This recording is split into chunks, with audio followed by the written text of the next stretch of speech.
Hello everyone. तो प्यारे बच्चों, आज हम लोग एक नया चैप्टर नंबर 5 क्लास 12 का पृष्ठ रसायन, इसी को आप बोलते हो सरफेस केमिस्ट्री के बारे में हम लोग आज स्टडी करेंगे। ठीक है, तो आज हम लोग एक नए ऊर्जा के साथ, नई एनर्जी के साथ एक नए चैप्टर की शुरुआत करेंगे जिसका नाम है पृष्ठ रसायन और सरफेस केमिस्ट्री। यह चैप्टर बहुत ही आसान है, पूरा का पूरा थ्योरेटिकल है। ठीक है, एक जगह केवल आपको थोड़ा सा मैथमेटिकल कॉन्सेप्ट मिलेगा, बाकी हर जगह पूरा थ्योरेटिकल है। ठीक है, इसमें कोई दम नहीं है इस चैप्टर में। तो चलिए इसको शुरू करते हैं। सरफेस केमिस्ट्री चैप्टर नंबर 5 है बच्चों, पृष्ठ रसायन या सरफेस केमिस्ट्री से को बोलते हो। ठीक है, तो बच्चों ये दो वर्ड से बना है पृष्ठ रसायन। एक तो है आपका पृष्ठ और दूसरा है बच्चों रसायन। ठीक है, मतलब रसायन विज्ञान की वह शाखा जिसमें हम किसका अध्ययन करेंगे? पृष्ठों के बारे में। ठीक है, सरफेस के बारे में। किसके बारे में बच्चों? सरफेस के बारे में। अब पहले आप ये सरफेस तो जान लो कि सरफेस क्या है। तो देखिए बच्चों, हमारे पास ये एक डस्टर है। ठीक है, तो यह डस्टर का जो ऊपरी हिस्सा आप देख रहे हो, ये इसका क्या है? पृष्ठ है। ये इसका क्या है बच्चों? ये पृष्ठ है या सरफेस है। तो इस सरफेस के ऊपर, इस पृष्ठ के ऊपर जो भी परिघटना होगी, जो भी घटना होगा, जो भी अभिक्रिया होगी, उन अभिक्रियाओं का, उन परिघटनाओं का या उन घटनाओं का जो हम अध्ययन करते हैं, वही हमारा क्या कहलाता है बच्चों? वही कहलाता है पृष्ठ रसायन। समझ में आई बात मैंने क्या बोला? तो बोलेंगे बच्चों रसायन विज्ञान की वह शाखा जिसके अंतर्गत पृष्ठों पर होने वाले, यह क्या है बच्चों? एक पृष्ठ है, तो पृष्ठों पर होने वाले परिघटनाओं का अध्ययन किया जाता है, वही आपका क्या कहलाता है? वही पृष्ठ रसायन कहलाता है। बात समझ में आई कि नहीं? जैसे मैं क्या कर रहा हूं बच्चों, मैं इससे लिख रहा हूं। ठीक है, मैं इससे लिख रहा हूं इस बोर्ड पे, तो बोर्ड पे मैं लिख रहा हूं, तो क्या हो रहा है बच्चों? इसके पृष्ठ पे मैं कुछ काम कर रहा हूं ना, तो यह जो परिघटना हो रही पृष्ठों के ऊपर, वही क्या कहलाएगी बच्चों? वही कहलाएगी पृष्ठ रसायन। समझ में आया? तो पृष्ठ रसायन दो वर्ड से बना, एक पृष्ठ है, दूसरा रसायन। मिश्र रसायन विज्ञान की वह शाखा जिसके अंतर्गत पृष्ठों पर होने वाले परिघटनाओं का क्या किया जाता है? अध्ययन किया जाता है, उसी को आप बोलते हो पृष्ठ रसायन। ठीक है, तो मैं इसको इरेज करता हूं और लिखते चलता हूं। तो पृष्ठ रसायन किसको बोलेंगे बच्चों? तो इधर मैं लिखूंगा पृष्ठ रसायन, इसी को आप बोलते हो सरफेस केमिस्ट्री। इसी को आप बोलोगे सरफेस केमिस्ट्री। ठीक है, क्या होता है सरफेस केमिस्ट्री? ये इसी को आप बोलते हो पृष्ठ रसायन। क्या बोलते हो बच्चों? पृष्ठ रसायन। ठीक है, तो आप लिख लीजिए इसमें रसायन विज्ञान की वह शाखा जिसके अंतर्गत पृष्ठों पर होने वाले, ठीक है, पृष्ठों पर होने वाले क्या, किसी भी वस्तु के पृष्ठों पर होने वाले परिघटनाओं का जो अध्ययन किया जाता है, वही आपका क्या कहलाता है? पृष्ठ रसायन। तो लिखेंगे रसायन विज्ञान की वह शाखा, रसायन विज्ञान की वह शाखा, वह शाखा जिसके अंतर्गत ठोस अथवा, ठीक है, मैं थोड़ा सा और बढ़िया डिफिनेशन बनाता हूं, तो मैं बोलूंगा ठोस अथवा द्रव की सतहों पर, ठोस अथवा द्रव की क्या सतहों पर, द्रव की सतहों पर होने वाले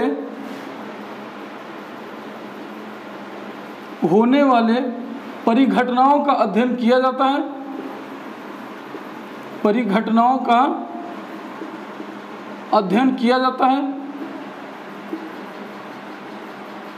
अध्ययन किया जाता है, वही क्या कहलाता है बच्चों? वही आपका कहलाता है पृष्ठ रसायन या सरफेस केमिस्ट्री। ठीक है, तो ये देखिए बच्चों, जैसे यह कोई एक वस्तु है, ठीक है, कोई एक ऑब्जेक्ट है, यह क्या हो सकता है बच्चों? यह ठोस भी हो सकता है, या कोई ठोस भी हो सकता है, या फिर कोई क्या हो सकता है बच्चों? कोई द्रव भी हो सकता है। ठीक है, तो इसके ऊपर, ठीक है, इसके ऊपर इसके जो पृष्ठ है ना, ये जो इसका पृष्ठ है, ये क्या बच्चों? तो ये इसका पृष्ठ है। तो इसके पृष्ठ के ऊपर जो भी प्रक्रम होता है, जो भी परिघटना होती है, उसका हम अध्ययन करते हैं, उसी को क्या बोलते हैं बच्चों? उसी को हम बोलते हैं पृष्ठ रसायन। ठीक है, इसके ऊपर जो भी परिघटना होती है, वही आपका क्या कहलाता है? वही कहलाता है पृष्ठ रसायन। समझ में आ गया नहीं बात? तो हमने क्या बोला? रसायन विज्ञान की वह शाखा जिसके अंतर्गत ठोस अथवा द्रवों, ठीक है, कोई भी परिघटना होगा, कोई भी अभिक्रिया होगी तो उसके लिए एक सतह चाहिए, और वो सतह या तो यहाँ पे ठोस की हो सकती है या तो किसकी हो सकती है बच्चों, द्रव की। यहाँ पे गैस का नहीं होता है। गैस का क्यों नहीं होता है? क्योंकि यह एक मिश्रित हो जाता है, मतलब मिश्रित हो जाता है, जिसकी वजह से गैस की सतह नहीं होती। उसको चिपकने के लिए क्या चाहिए? कोई ना कोई तो इसको एक सतह चाहिए। तो सतह ठोस की हो सकती है अथवा द्रव की हो सकती है। तो ठोस अथवा द्रव की सतहों पर होने वाली परिघटनाओं का क्या किया जाता है बच्चों? अध्ययन किया जाता है। उसी को आप क्या बोलते हो? पृष्ठ रसायन। आए बात समझे? तो चलिए, हमने समझ लिया पृष्ठ रसायन होता क्या। अब बच्चों पृष्ठ रसायन में आपको यहाँ पे दो चीजें पढ़नी है, एक है अवशोषण और दूसरा है अधिशोषण। ठीक है, तो दो टर्म पढ़ना है बच्चों इस पृष्ठ रसायन में। ठीक है, क्या क्या पढ़ेंगे आप? एक पढ़ेंगे पृष्ठ रसायन के भाग में, एक है आपका अवशोषण और दूसरा है अधिशोषण। ठीक है, तो ये बच्चों आपका पृष्ठ रसायन, इसमें दो पढ़ोगे आप। एक को हम पढ़ते हैं अवशोषण और दूसरा पढ़ते हैं अधिशोषण। ठीक है, तो इधर आप लिख लीजिए बच्चों पहला और ये लिख लीजिए दूसरा। ठीक है, इसको मैं लिखूंगा अवशोषण। क्या लिखूंगा? इधर मैं लिखूंगा पहला पॉइंट अवशोषण, अवशोषण, और इधर मैं दूसरा लिखूंगा अधिशोषण। क्या लिखूंगा? इधर मैं लिखूंगा अधिशोषण। ठीक है, चलिए बच्चों अब देखिए अवशेष, इसी को आप बोलते हो एब्जॉर्प्शन। इसी को क्या बोलते हो आप? एब्जॉर्प्शन। ठीक है, और इसको आप बोलते हो बच्चों एडजॉर्प्शन। इसको क्या बोलते हो? Adsorption, adsorption. ठीक है, तो ध्यान दीजिएगा, ये है अवशोषण। अवशोषण में ए बी पहले आता है, और ये है अधिशोषण, इसमें ए डी पहले आता है। ठीक है, तो ये है आपका अवशोषण। अब देखो बच्चों ये अवशोषण क्या है, तो परिभाषा को बाद में समझो। पहले ये देखो कि तुमने किसी स्पंज को देखा होगा कि स्पंज को क्या करते हो? पानी में डाल देते हो। तो पानी में डालते हो तो जो पानी है वो पूरा का पूरा क्या होता है? उसके अंदर तक, उसके अंदर का मतलब है कि जो स्पंज को आपने डाला था उस स्पंज के अंदर तक बिल्कुल पानी क्या होता है? चला जाता है, अच्छे से बैठ जाता है, अंदर तक ठूस जाता है पानी ना। तो क्या कहलाता है बच्चों? वो आपका कहलाता है अवशोषण। समझ आया कि नहीं? तो हमने क्या बोला है कि यदि आप किसी स्पंज को क्या करिए? पानी के अंदर डालिए, तो उस स्पंज के अंदर ना, उस स्पंज के अंदर पूरा पूरा पानी क्या होता है बच्चों? अच्छे से अंदर घुस जाता है, बैठ जाता है। वही आपका क्या कहलाता है? वो कहलाता है अवशोषण, मतलब अवशोषित हो गया पानी। ठीक है, अब देखिए बच्चों अधिशोषण क्या है? तो अधिशोषण वह प्रक्रम होता है जिसके अंदर क्या होता है, जैसे आप चलो इसको लेते हैं। ठीक है, तो ये देखो ये आपका क्या है बच्चों? तो ये आपका डस्टर है ना, ये आपका डस्टर है। तो यह बहुत दिन से फेंका हुआ था एक जगह पे। ठीक है, तो हमने आपको पढ़ाने के लिए इसको खोजा, तो हमने खोजा तो देखा कि इसमें बहुत ज़्यादा धूल जमी हुई थी। क्या था? बहुत ज़्यादा धूल जमी हुई थी। तो हमने पहले सोचा कि भाई थोड़ा साफ़ कर देते हैं, कैमरा वैमरा के सामने आना है, तो हमने इसको पहले साफ़ कर दिया। ठीक है, तो साफ़ किया तो हमने सोचा कि आखिर ये धूल क्यों जमी थी, इसके ऊपर धूल क्यों आके बैठी थी। तो जब मैं पढ़ने लगा आपको पढ़ाने के लिए कॉन्सेप्ट, तो मुझे समझ में आया ओ यही क्या है बच्चों? यही आपका अधिशोषण है। यही क्या है? अधिशोषण है। मतलब ये जो धूल था, जो डस्ट पार्टिकल था, वो आके इसके सतहों पर, इसके पृष्ठ पर आके क्या हो गया बच्चों? बैठ गया। तो वही क्या कहलाएगा? आपका अधिशोषण। समझ आया? नहीं समझ आया? लेकिन अगर कोई रसगुल्ला है, आप रसगुल्ला खाए होगे ना, जरूर खाओगे। तो रसगुल्ला को क्या करो? रसगुल्ला देखते हो चाशनी के अंदर डूबा हुआ होता है, तो चाशनी उसके अंदर पूरा का पूरा क्या होता है बच्चों? अच्छे से घुसी हुई रहती है, अच्छा से बैठी हुई रहती है चाशनी ना उसके अंदर तक। इसका मतलब है जब आप खाते हो रसगुल्ला तो पूरा रसगुल्ला आपको मीठा लगता है। ऐसा नहीं कहीं पे मीठा लगता है, कहीं पे कड़वा लगता है, ऐसा तो लगता नहीं, पूरा मीठा लगता है। क्यों? क्योंकि उसमें पूरी तरह से क्या हुआ बच्चों? उसमें पूरी तरह से अच्छे से चाशनी घुस गई है ना, चली गई है। तो आपका कहलाएगा अवशोषण। अब उम्मीद है कि आपको बात मेरी समझ में आ गई होगी। अवशोषण क्या होता है, अधिशोषण क्या होता है। तो अवशोषण क्या होता है बच्चों? अब चलिए चित्र के माध्यम से समझते हैं। तो ये देखिए, जब कोई स्पीशीज क्या होता है बच्चों? केवल और केवल किसी वस्तु के केवल पृष्ठ पर, केवल वस्तु के क्या होता है? पृष्ठों पर आके चिपकता है, तो ये आपका कहलाता है क्या? वो आपका कहलाता है अधिशोषण। केवल पृष्ठ पर आपका चिपकेगा, वो आपका कहलाएगा अधिशोषण। जबकि पूरी तरह से अंदर तक चला जाएगा ना, जब कोई स्पीशीज क्या हो जाएगा बच्चों? या कोई स्पीशीज है समझो, तो कोई स्पीशीज क्या होता है? किसी वस्तु के अंदर, अंदर इसको बोलते हैं स्थूल। ठीक है, इसको क्या बोलते हो बच्चों? इसको आप बोलते हो स्थूल, और स्थूल को इंग्लिश में आप बोलते हो बल्क। क्या बोलोगे? इसको आप बोलोगे बल्क। ठीक है, तो बल्क के अंदर जब प्रवेश कर जाता है, ठीक है, तो उसको क्या बोलते हैं? अवशोषण। वो क्या हो गया? अवशोषित हो गया। अच्छे से क्या हो गया बच्चों? अवशोषित हो गया। ठीक है, अब देखो अधिशोषण का एग्जांपल समझते हैं बच्चों। यह देखो, ठीक है, अब यहाँ पे क्या होगा? जब केवल कहाँ पे आएगा? यह देखिए ये इसका सतह है, तो जब केवल इसकी सतहों पर अथवा इसके पृष्ठों पर कोई स्पीशीज आके चिपकेगी तो उसको आप क्या बोलोगे बच्चों, उसको आप बोलते हो अधिशोषण। समझ में आया या नहीं समझ आया? क्या हमने क्या बोला है कि जब कोई भी स्पीशीज किसी पदार्थों के क्या होता है, किसी पदार्थ के अथवा किसी ठोस के क्या होगा, उसकी सतहों पर आके चिपक जाता है तो उसको बोलते हो अधिशोषण। उसका क्या हो रहा है बच्चों, अधिशोषण। जैसे तुम पाउडर लगाते हो, क्रीम लगाते हो ना, तो तुम्हारे केवल कहाँ रहती है, केवल फेस पे चिपकी रहती है, ऐसा नहीं कि मुंह के अंदर चला जाता है, ठीक है, फेस पे चिपकी रहती है। तो फेस पे चिपकता है तो वो क्या है बच्चों, अधिशोषण है, ठीक है। जैसे आपकी गाड़ी रखी हुई होगी बहुत दिन से लॉकडाउन में, तो देखा होगा कि गाड़ी पे धूल जम गई होगी, ठीक है, मतलब वो जो धूल है वो केवल उस ठोस वस्तु के कहाँ है, पृष्ठ पर आके चिपक गया है, इसलिए उसको बोलेंगे उसका क्या हुआ है, अधिशोषण हुआ, ठीक है। अब देखो बच्चों अवशोषण क्या होता है, तो अवशोषण में जैसे हमने बताया, जैसे कोई मिठाई खाते हो, ठीक है, या मुरब्बा खाते हो, तो उसमें क्या होता है, वो अंदर तक बिल्कुल जो चाशनी होती है वो अंदर तक, उस वस्तु के अंदर तक चला जाता है। जो अंदर होता है बच्चों उसको मैं स्थूल या बल्क बोलता हूँ, ठीक है। तो बल्क के अंदर जब प्रवेश कर जाता है तो उसको हम बोलते हैं कि अवशोषण हुआ। क्या हुआ है, अवशोषण। तो चलिए बच्चों हम लिखते हैं अवशोषण और अधिशोषण, ठीक है, बात समझ आ गई होगी। तो चलिए मैं पहले लिखता हूँ कि अवशोषण क्या होता है।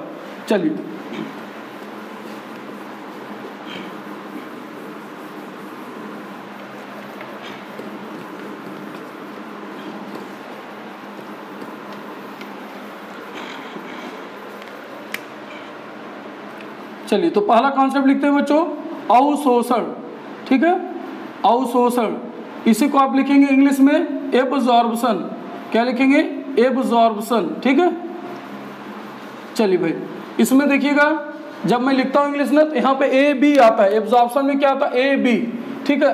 तो यहाँ पे क्या होगा बच्चों, जब कोई स्पीशीज किसी क्या होगा, किसी ठोस के अंदर मतलब बल्क के अंदर, स्थूल के अंदर प्रवेश कर जाता है तो आपका क्या कहलाता है, अवशोषण कहलाता है। तो लिखेंगे वह प्रक्रम जिसमें कोई स्पीशीज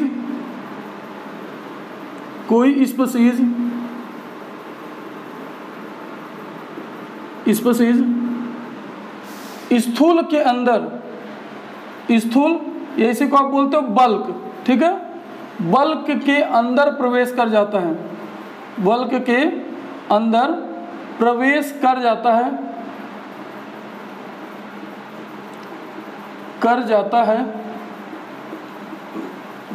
अवशोषण कहलाता है। क्या कहलाता है बच्चों, वह कहलाता है आपका अवशोषण ना, अवशोषण कहलाता है।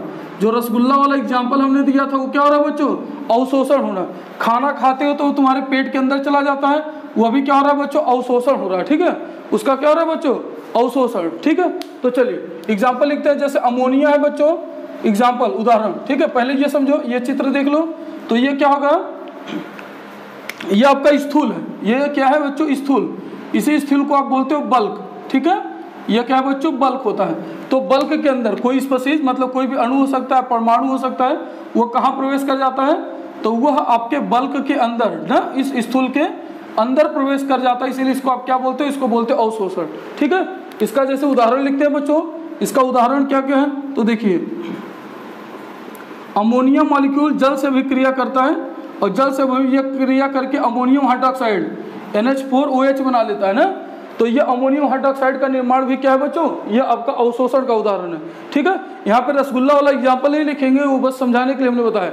या दूसरा लिख सकते हो, किसी आप स्पंज को पानी में डाल देते हो तो उससे क्या हो जाता है, वो उसको ग्रहण कर लेता है, पूरी तरह से उसके अंदर चला जाता है ना।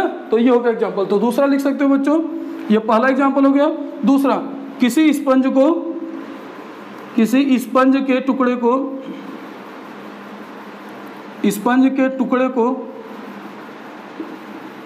को पानी में डालना, पानी में क्या करना बच्चों, पानी में डालने से वो क्या हो जाता है, अवशोषित हो जाती है। तो ये भी इसका एक उदाहरण है, ठीक है। चलिए तीसरा बच्चों, आपका जो एनहाइड्रस कैल्शियम क्लोराइड होता है, ठीक है, एनहाइड्रस को बोलते हो निर्जल ना, निर्जल। तो एनहाइड्रस कैल्शियम क्लोराइड CaCl2 यह क्या करता है, जल के साथ अभिक्रिया करती है, तो यह भी क्या बना लेता है बच्चों, यह बना लेता है कैल्शियम हाइड्रोक्साइड। ठीक है। ये क्या बना लेता है, कैल्शियम हाइड्रोक्साइड, क्योंकि इसको क्या कर लेता है, अवशोषित कर लेता है। तो ये कैल्शियम क्लोराइड का, एनहाइड्रस कैल्शियम क्लोराइड का जल के साथ विक्रिया करके कैल्शियम हाइड्रोक्साइड में क्या होना, परिवर्तित होना, ये भी किसका उदाहरण है बच्चों, अवशोषण का उदाहरण। तो आप इसको नोट कर लीजिए, ठीक है, मैं हट जाता हूँ, आप इसको नोट कर लीजिए। चलिए, लिखने का तो आप रसगुल्ला वाला भी लिख सकते हो, बट वो उतना अच्छा एग्जाम्पल नहीं है। चलिए, तो मैं इसको मिटाता हूँ बच्चों। अब देखते हैं कि अधिशोषण क्या होता है, ठीक है। चलिए, तो अब हम लिखते हैं बच्चों नेक्स्ट, अधिशोषण किसको कहते हो। तो सेकंड है हमारा अधिशोषण, सेकंड है अधिशोषण। इसी को आप बोलते हो बच्चों एडजॉर्प्शन। क्या बोलते हो, एडजॉर्प्शन। इसकी इंग्लिश जब आप लिखते हैं तो देखते हैं स्पेलिंग में आती है एडी, एडी मतलब एडजॉर्प्शन, ठीक है। अब देखो बच्चों, तो वह प्रक्रम जिसमें क्या होता है, कोई भी स्पीशीज बल्क के अंदर या स्थूल के अंदर न प्रवेश करके स्थूल के अंदर न प्रवेश करके उसकी सतहों से चिपका रहता है। जब कोई स्पीशीज इस ठोस वस्तु की सतह से, मतलब इसके पृष्ठों से चिपका होता है, तो वो प्रक्रम क्या कहलाता है, आपका अधिशोषण कहलाता है। समझ आया कि नहीं समझ आया, ठीक है। जैसे इसके ऊपर धूल जमी हुई थी, हमने बताया, तो ये किसका उदाहरण हो गया, यह हो गया अधिशोषण का एग्जाम्पल, ठीक है। तो चलिए लिखते हैं, तो लिखेंगे वह प्रक्रम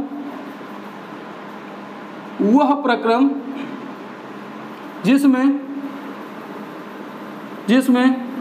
कोई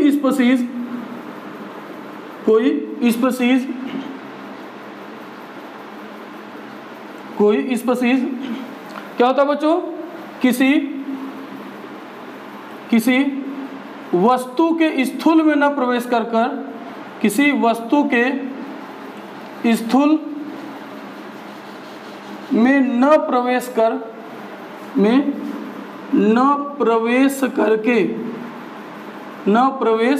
करके उसकी सतहों से, कहाँ पे बच्चों, तो आप लिखोगे उसकी सतहों से चिपका होता है, उसकी सतहों से चिपका होता है, वही क्या कहलाता है बच्चों, वही आपका कहलाता है अधिशोषण। वही आपका क्या कहलाता है, अधिशोषण कहलाता है। जैसे देखो, ये देखो हमने बताया था, ठीक है, यह कोई एक सतह है, तो जो स्पीशीज है बच्चों वह कहाँ पे आएगा, वह इस स्पीशीज, जो स्पीशीज है वह इस वस्तु के सतहों से आकर चिपका रहेगा, इसके वल्क के अंदर, मतलब स्थूल के अंदर प्रवेश नहीं करेगा, ठीक है। तो यह कैसा प्रक्रम हो गया बच्चों, तो आप बोल सकते हो इसके बारे में, यह एक सतही प्रक्रम है। यह कैसा प्रक्रम है, सतही प्रक्रम। सतही प्रक्रम क्यों हुआ, क्योंकि इसकी सतह से आकर चिपका है, इसके स्थूल में प्रवेश नहीं करेगा। तो यह प्रक्रम कौन सा है बच्चों, यह आपका अधिशोषण है। क्या है बच्चों, यह आपका अधिशोषण कहलाएगा, अवशोषण नहीं कहलाएगा, पहली बात। चलिए, तो आपको समझ में आ गया होगा कि क्या होता है अधिशोषण। अब इसके कुछ उदाहरण लिखते हैं बच्चों। किसी क्रीम पाउडर का क्या करना, अपने गालों पे लगाना, ये भी किसका एग्जाम्पल है, तो यह भी आपका अधिशोषण का एग्जाम्पल है। चलिए और बताइए, जैसे पसीना है बच्चों, पसीना मान लीजिए यहाँ पे लगी हुई है ना हमारे शरीर में, तो ये कहाँ पे है, अभी यह हमारे कहाँ पे है, तो स्किन के ऊपर है ना, मैं अंदर की बात नहीं कर रहा हूँ, स्किन के ऊपर है, तो स्किन के ऊपर, इसका मतलब ये भी किसका एग्जाम्पल है, ये भी आपका अधिशोषण का एग्जाम्पल है, ठीक है। चलिए बच्चों, और दूसरा एग्जाम्पल देखते हैं। अच्छा, आपको पता है कि बहुत सारी गैसेज होती हैं, और वह गैस क्या करता है बच्चों, कुछ न कुछ वाष्प दाब लगाता है ना। उसको अगर किसी बंद बर्तन में रख दो तो कुछ न कुछ क्या लगाएगा, वाष्प दाब लगाएगा। बिलियन में पढ़े होगे, जो जब वाष्प दाब लगाएगा तो उसका वाष्प क्या होगा, वाष्प दाब अधिक होगा, क्योंकि भाई खप फट फट फट फट फट फट ऊपर की तरफ उड़ेगा, ठीक है। अब ऐसा करो, उसमें तुम डाल दो थोड़ा सा चारकोल।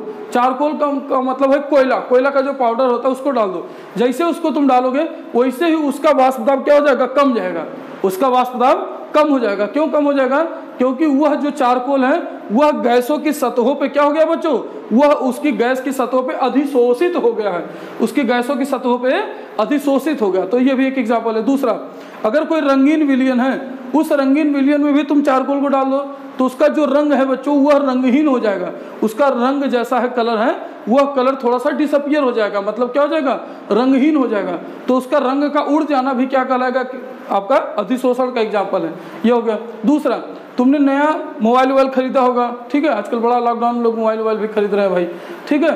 तो मोबाइल आप खरीदे होंगे या बेल्ट खरीदे होंगे या फिर जूता खरीदे होंगे, उसके अंदर देखिएगा एक छोटी सी पुड़िया आती है, ठीक है, एक छोटा सा पाउच होता है, उसको हम बोलते हैं सिलिका जेल।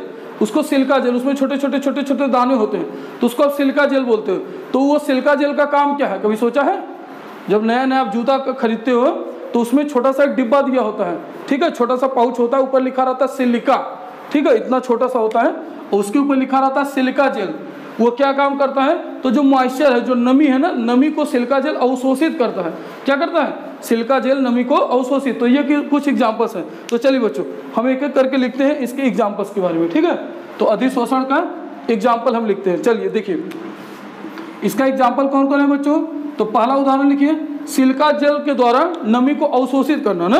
तो पहला हो जाएगा सिलिका जेल के द्वारा, सिलिका जेल के द्वारा,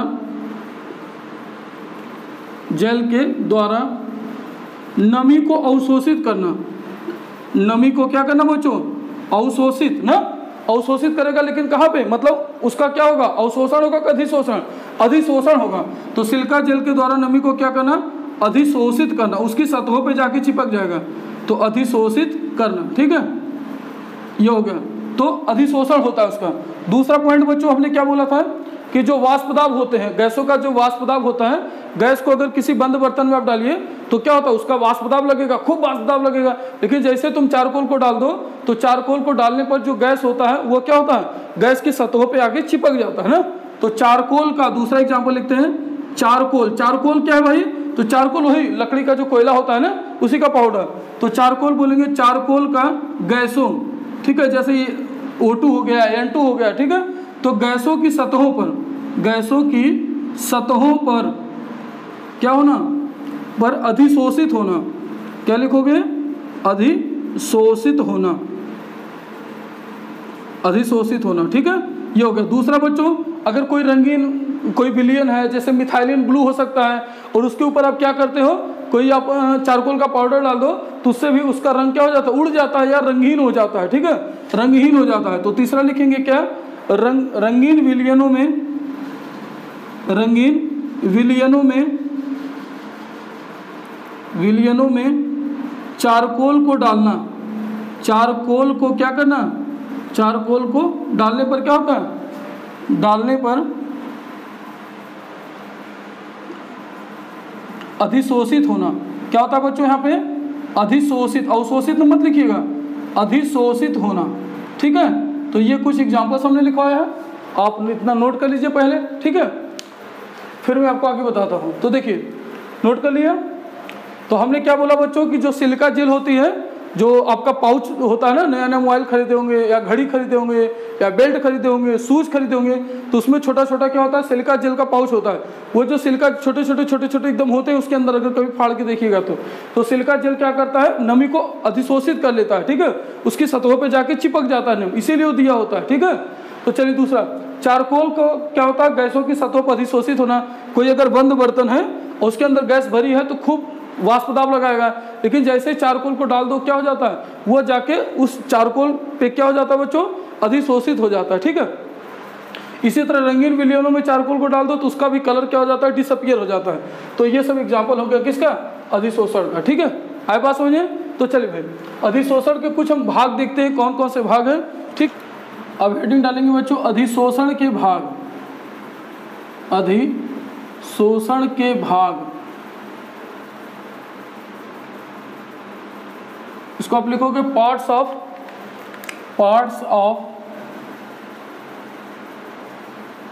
एडजॉर्प्शन। चलिए बच्चों, पार्ट्स ऑफ एडजॉर्प्शन। अब इसको समझते हैं भाई कि अधिशोषण के दो भाग हैं यहाँ पे। एक है बच्चों आपका अधिशोष और दूसरा अधिशोषक, ठीक है, दो भाग हैं। एक को आप बोलते हो अधिशोष और दूसरे को बोलते हो अधिशोषक, ठीक है। पहला है अधिशोष, अधिशोष। और अगर आप लोग को वीडियो अच्छा लगे तो थोड़ा अपने फ्रेंड के साथ भी शेयर कर दिया करिए, ठीक है, बहुत दुआ मिलेगा आप लोग को। दूसरा है बच्चों अधिशोषक, दूसरा है अधिशोषक। चलिए, तो अधिशोष इसको आप लिखते हो एडजॉर्बेट, एडजॉर्बेट, और इसको आप लिखते हो एडजॉर्बेंट, इसको आप लिखते हो एडजॉर्बेंट। ठीक है, अब देखो भाई ध्यान से समझो, मजा आ जाएगा। देखो यह कोई सतह है, इसकी सतहों पे आके सारा काम हो रहा है। ठीक है, सारी परिघटना इसी पे हो रही। ठीक है, तो जो स्पीशीज आकर इस सतहों पे आया और आके सपोज करो क्या हुआ, चिपका ना, आके क्या हुआ बच्चों, चिपका। तो वह स्पीशीज जो किसी दूसरी पदार्थ या दूसरी सतहों पर आके क्या होता है, चिपकता है, वह आपका कहलाता है अधिशोष। तो यह क्या कहलाएगा बच्चों, तो इसको आप बोलोगे अधिशोष। अधिशोष, उम्मीद है कि आपको समझ में आ गया होगा। ठीक है, तो वे पदार्थ या वे स्पीशीज जो दूसरी पदार्थों के सतहों पर आकर चिपकता है, वही क्या कहलाता है आपका, वही कहलाता है अधिशोष। The substance that is accumulated on the surface of the other substance is called क्या, adsorbate। तो वह पदार्थ जो किसी दूसरी पदार्थ की सतहों पर आकर चिपक जाता है, वही क्या कहलाता है, अधिशोष। तथा जिस पदार्थ की सतहों पर आकर चिपकता है, जिस पदार्थ की सतहों पर आकर चिपकता है, वह आपका क्या कहलाता है, वह कहलाता है अधिशोषक। अधिशोषक। समझ में बात नहीं है? देखो इस पे धूल आकर चिपका है, चिपका है कि नहीं चिपका है, ध्यान से देखो, धूल होगा इस पे जरूर। तो जो धूल है, जो धूल आकर इसके ऊपर चिपका है, वह धूल अधिशोष से है। धूल क्या है, पहला वाला अधिशोष से है। समझ में आया? एडजॉर्बेट है, अधिशोष से है। तथा जिसकी सतहों पर आकर चिपका है, इसकी सतहों पर, डस्टर की सतहों पर चिपका है, तो यह जो सतह है, यह जो सतह तुम्हें दिख रही है, यह सतह क्या कहलाएगी, अधिशोषक कहलाएगी। समझ में आया या नहीं? समझ में आ गया? चलो तो लिख लेना भाई आप लोग, मैं क्या लिखवाऊंगा। अधिशोष से किसे बोलते हैं, तो वे स्पीशीज जो किसी पदार्थ की सतहों पर आकर चिपक जाता है, वह स्पीशीज जो किसी पदार्थ की सतहों पर आकर चिपक जाता है, उसी को आप अधिशोष से बोलते हो। समझ में आया या नहीं समझ आया?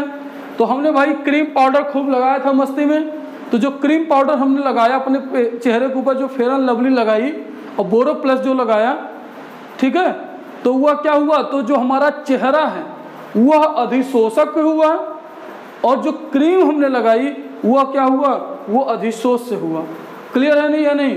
तो वे पदार्थ या वे स्पीशीज जो किसी दूसरी पदार्थ की सतहों पर आपके चिपक जाता है, बैठ जाता है, वही आपका क्या कहलाता है, अधिशोष से कहलाता है। तथा वह सतह जिसके ऊपर कोई अधिशोष आकर चिपकता है, वह सतह हमारा क्या कहलाता है, वह सतह हमारा अधिशोषक कहलाता है। क्लियर है या नहीं? हमने क्या बोला बच्चों, तो जो स्पीशीज आकर चिपकता है वह अधिशोष से कहलाता है, तथा जिसकी सतहों पर आकर चिपकता है वो आपका अधिशोषक कहलाता है। ठीक है, इंग्लिश वाले इसी को बोलते हैं एडजॉर्बेट, एडजॉर्बेंट, और इसको आप बोलते हो एडजॉर्बेट, एडजॉर्बेट। ठीक है, तो इंग्लिश के लोग बोलते हैं the substance that is accumulated on the molecular species is called adsorbate, and the substance on which molecular substance is accumulate is called adsorbent। छोड़ो आप अंग्रेजी को भाई, अंग्रेजी का लेना देना। ठीक है, तो जिसकी सतहों पर आके चिपकता है, सतहों पर आके चिपकता है, वह सतह अधिशोषक कहलाती है, तथा जो स्पीशीज आकर चिपकता है वो आपका अधिशोष से कहलाता है। कोई दिक्कत तो बता दीजिएगा। ठीक है, यह था अधिशोष और यह अधिशोषक। ठीक है, ये सब चैप्टर बहुत आसान है। आपका सरफेस केमिस्ट्री, पृष्ठ रसायन बहुत आसान होता है, तत्वों का निष्कर्षण भी आसान चैप्टर है, बहुत आसान, बहुलक बहुत ही आसान चैप्टर है। ठीक है, इन सब चैप्टर में कोई दम नहीं होता है। चलिए, तो यहाँ तक बात समझ आ गई, अधिशोष से क्या होता है और अधिशोषक किसे कहते हैं। चलिए अब हम पढ़ते हैं बच्चों विशोषण क्या होता है। ठीक है, तो चलिए इसको मैं मिटाता हूँ, अब लिखते हैं विशोषण।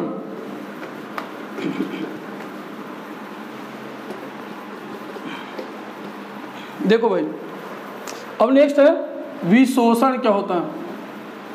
विशोषण इसी को आप प्यार से इंग्लिश में बोलते हो डिजॉर्प्शन।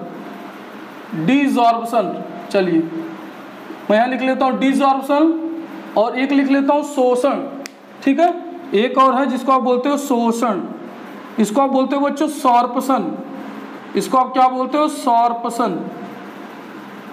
देखो यह है क्या, ध्यान से समझो विशोषण क्या है भाई। अभी हमने क्या पढ़ा था कि यह क्या है, यहाँ बनाते हैं, यह जो सतह था यह क्या था बच्चों, यह था आपका अधिशोषक। यह क्या था अधिशोषक, भाई हिंदी में कुछ गलती हो थोड़ा माफ कर दीजिएगा आप लोग। यह अधिशोषक और यह क्या है जो आके स्पीशीज आके चिपका, उसको क्या बोलते हो बच्चों, उसको आप बोलते हो अधिशोष। क्या बोलते हो, उसको आप बोलते हो अधिशोष, ठीक है। चलिए तो देखिए इस अधिशोष का अधिशोषक की सतहों से हटाना, इस अधिशोष का अधिशोषक की सतहों से हटाना क्या कहलाता है बच्चों, वही आपका कहलाता है विशोषण, ठीक है। यह सतह तो ये होगी ना, सतह थोड़ा ऊपर तक बना लीजिए, ये सतह है, ठीक है। तो क्या बोलेंगे, अधिशोषक की सतहों से अधिशोष पदार्थों का हटना ही क्या कहलाता है, विशोषण कहलाता है, ठीक है। तो चलिए पहले मैं इसको लिख देता हूँ फिर मैं दूसरा लिखूंगा। तो लिखेंगे बच्चों, क्या लिखेंगे, तो लिखेंगे अधिशोषक, क्या लिखेंगे, अधिशोषक की सतहों से, अधिशोषक की सतहों से अधिशोष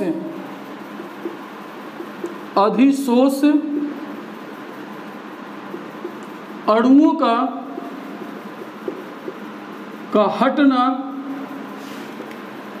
हटना वहां से विस्थापित होना, हटना क्या कहलाता है बच्चों, यही आपका विशोषण कहलाता है। यही क्या कहलाता है, विशोषण। इसी को प्यार से बोलते हो डिजॉर्प्शन। क्या बोलते हो बच्चों, तो इसी को डिजॉर्प्शन कहलाता है।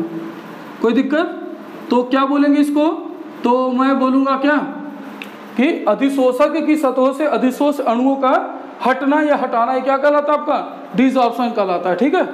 चलिए तो इसका उदाहरण क्या है भाई, यही है जैसे अपने धूल था, इसके ऊपर धूल जमा हुआ था तो हमने क्या किया, इसको पोंछ दिया, इसको हटा दिया, तो इसका हटना ही क्या कहलाएगा, यही कहलाएगा आपका विशोषण, ठीक है। चलिए ये कोरोना वाली खांसी नहीं है भाई, ठीक है।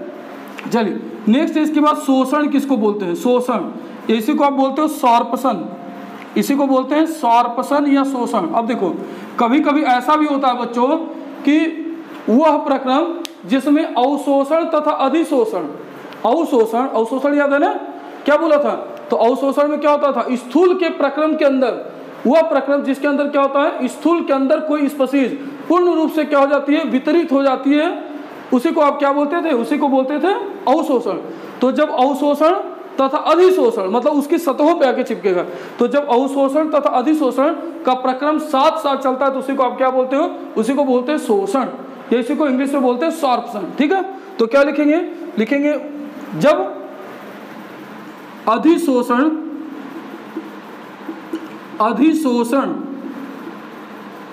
व अवशोषण, इसको आप बोलते हो अधिशोषण को एडजॉर्प्शन और इसको बोलते हो एब्जॉर्प्शन, ठीक है। यह एडी वाला है, यह एबी वाला है।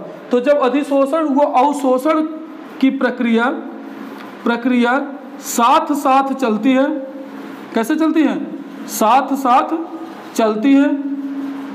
चलती है कौमा शोषण कहलाता है। क्या कहलाता है बच्चों, वही आपका कहलाता है शोषण कहलाता है, ठीक है। तो आप लिख लो कि दोनों साथ साथ, कौन कौन सा, तो अधिशोषण, यहाँ लिख लो अधिशोषण अब प्लस अवशोषण, अधिशोषण अब प्लस क्या, अवशोषण बराबर क्या हो जाएगा बच्चों, तो बराबर आप लिखोगे क्या, शोषण, क्या हो जाएगा, शोषण, ठीक है। इसी को आप बोलते हो सॉर्प्शन, इसी को आप क्या बोलते हो, सॉर्प्शन, और इसको आप बोलते हो एडजॉर्प्शन, और इसको आप बोलते हो एब्जॉर्प्शन। क्या बोलते हो, एब्जॉर्प्शन बराबर क्या होता है बच्चों, बराबर सॉर्प्शन, ठीक है। यहाँ तक पहले आप नोट कर लीजिए, ठीक है, फिर आगे बताते हैं। हेडिंग होगा अवशोषण तथा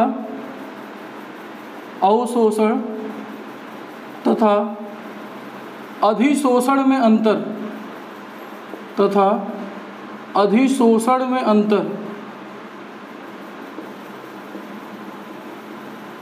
ठीक है। इसी को हम लिखेंगे बच्चों डिफरेंस बिटवीन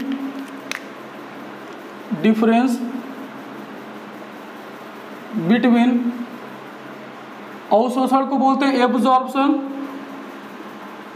एब्जॉर्प्शन एंड अधिशोषण को बोलते हैं एडजॉर्प्शन, ठीक है, एब्जॉर्प्शन और एडजॉर्प्शन। चलिए बच्चों अब बना लीजिए इधर, तो इधर आप लिख लीजिए अवशोषण, इधर लिख लीजिए अवशोषण और इधर लिख लीजिए अधिशोषण। इधर क्या लिखोगे, तो इधर लिखोगे अधिशोषण। चलिए इसको आप बोलते हो एब्जॉर्प्शन और अधिशोषण को बोलते हो एडजॉर्प्शन।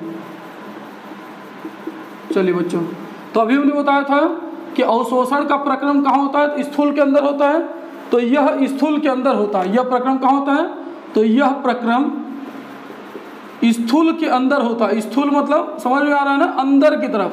स्थूल मतलब नहीं समझ आया तो देखो, अगर इसके अंदर पानी चला जाए तो वह स्थूल हो गया, वह आपका बल्क में चला गया, ठीक है। यह स्थूल प्रक्रम होता है। स्थूल को इंग्लिश में आप क्या बोलते हो, जिसको आप बोलते हो बल्क, ठीक है।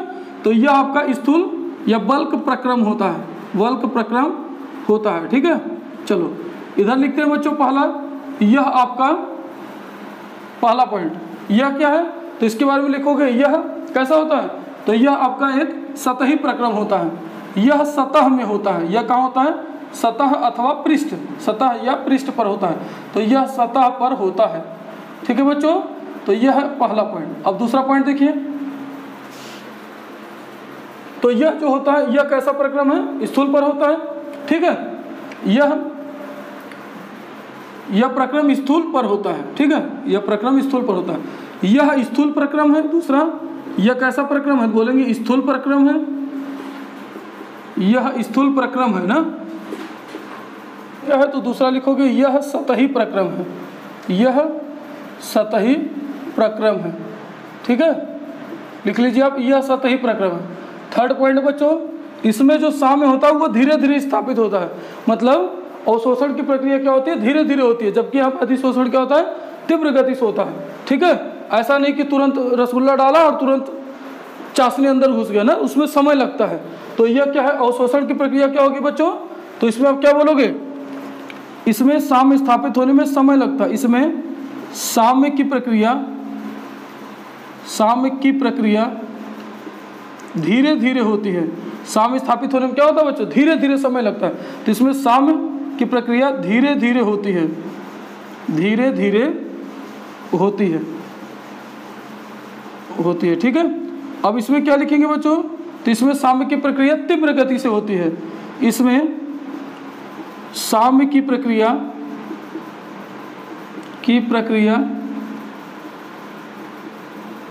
तीव्र गति से होती है। कैसे होती है, तो आप लिखोगे तीव्र गति से होती है,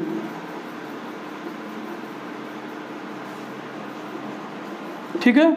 चलिए नेक्स्ट पॉइंट बच्चों, नेक्स्ट और लास्ट पॉइंट लिखते हैं, इसमें ऊष्मा परिवर्तन नहीं होता है, ठीक है। इसमें ऊष्मा परिवर्तन, इसको होने में कोई ऊष्मा परिवर्तित नहीं होती, तो लिखेंगे इसमें ऊष्मा परिवर्तन नहीं होता है, ऊष्मा परिवर्तन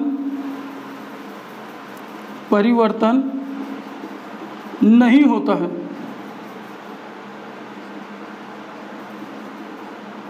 नहीं होता है, ठीक है।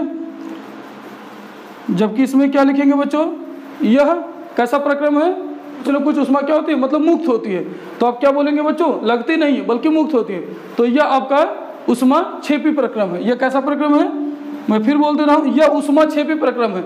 ऊष्मा क्षेपी का मतलब है ऊष्मा क्या होती है, मुक्त होती है इसको कराने में, ठीक है। तो यह ऊष्मा क्षेपी प्रक्रम है, ऊष्मा क्षेपी को आप बोलते हो एक्सोथर्मिक, क्या बोलते हो, तो एक्सोथर्मिक, ठीक है। एंडोथर्मिक होता है तो ऊष्मा शोषी, मतलब ऊष्मा चाहिए, बट यहाँ पर ऊष्मा क्या होती है, मुक्त होती है, तो बोलेंगे यह ऊष्मा क्षेपी प्रक्रम है, ठीक है बच्चों। तो आज हमने पढ़ा कि अवशोषण तथा अधिशोषण में अंतर क्या है। अब नेक्स्ट टॉपिक में हम लोग देखेंगे कि भौतिक अधिशोषण तथा रासायनिक अधिशोषण क्या है और उसके कुछ कैरेक्टरिस्टिक्स। ठीक है, तो आज के लिए इतना ही, आप लोग पहले इतना नोट कर लीजिए। ठीक है, और आई होप आपको यहाँ तक समझ में आ गया होगा। अगर कोई डाउट है तो कमेंट करिए, कमेंट करके हमें जरूर बताइए। और आपको वीडियो कैसा लगा ये भी कमेंट करिए और अपने फ्रेंड के साथ शेयर करिए और मन से पढ़ते रहिए। ठीक है, खूब आपको भी पुण्य मिलेगा। धन्यवाद।